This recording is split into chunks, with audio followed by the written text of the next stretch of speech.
Hello, welcome to the celebration of the liturgy of this 28th Sunday in Ordinary Time.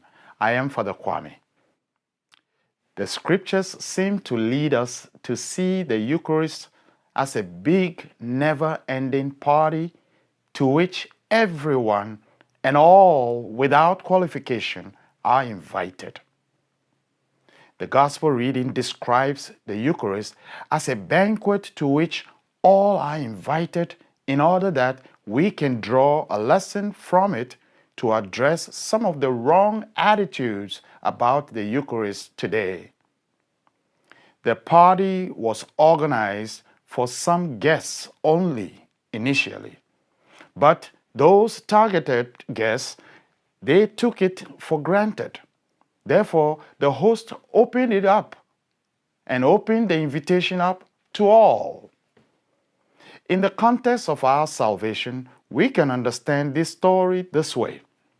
God's original intention is to save all people.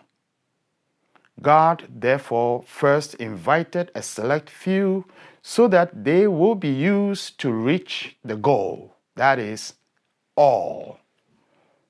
What we see here is that the invitation is not to the righteous people. It is not to the baptized, not to the priests, the bishops, kings, and emperors. The messengers were sent to the highways and byways, if you will, the ghettos, the downtowns, the uptowns, the suburbs, cities, villages, schools, the military, prisons, Congress, Democrats, Republicans, male, female, gay, lesbian, transgender, in-betweens, and non-binaries.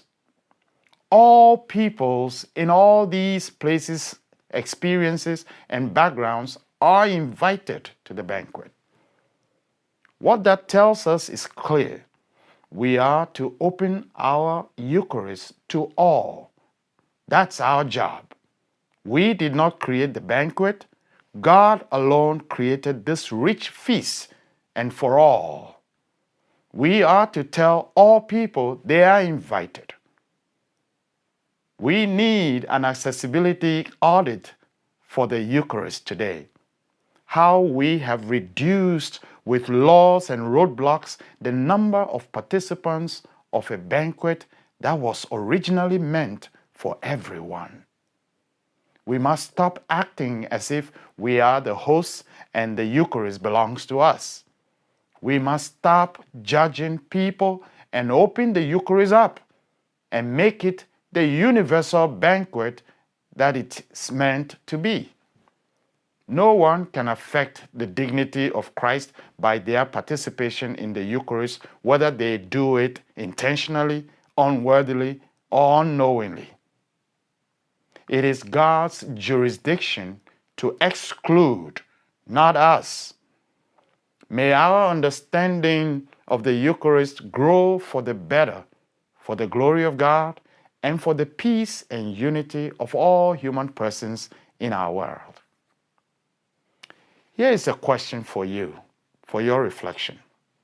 If God's will is to invite every person to the banquet, as we hear from the scripture today, what is the best way we can show respect for the Eucharistic banquet?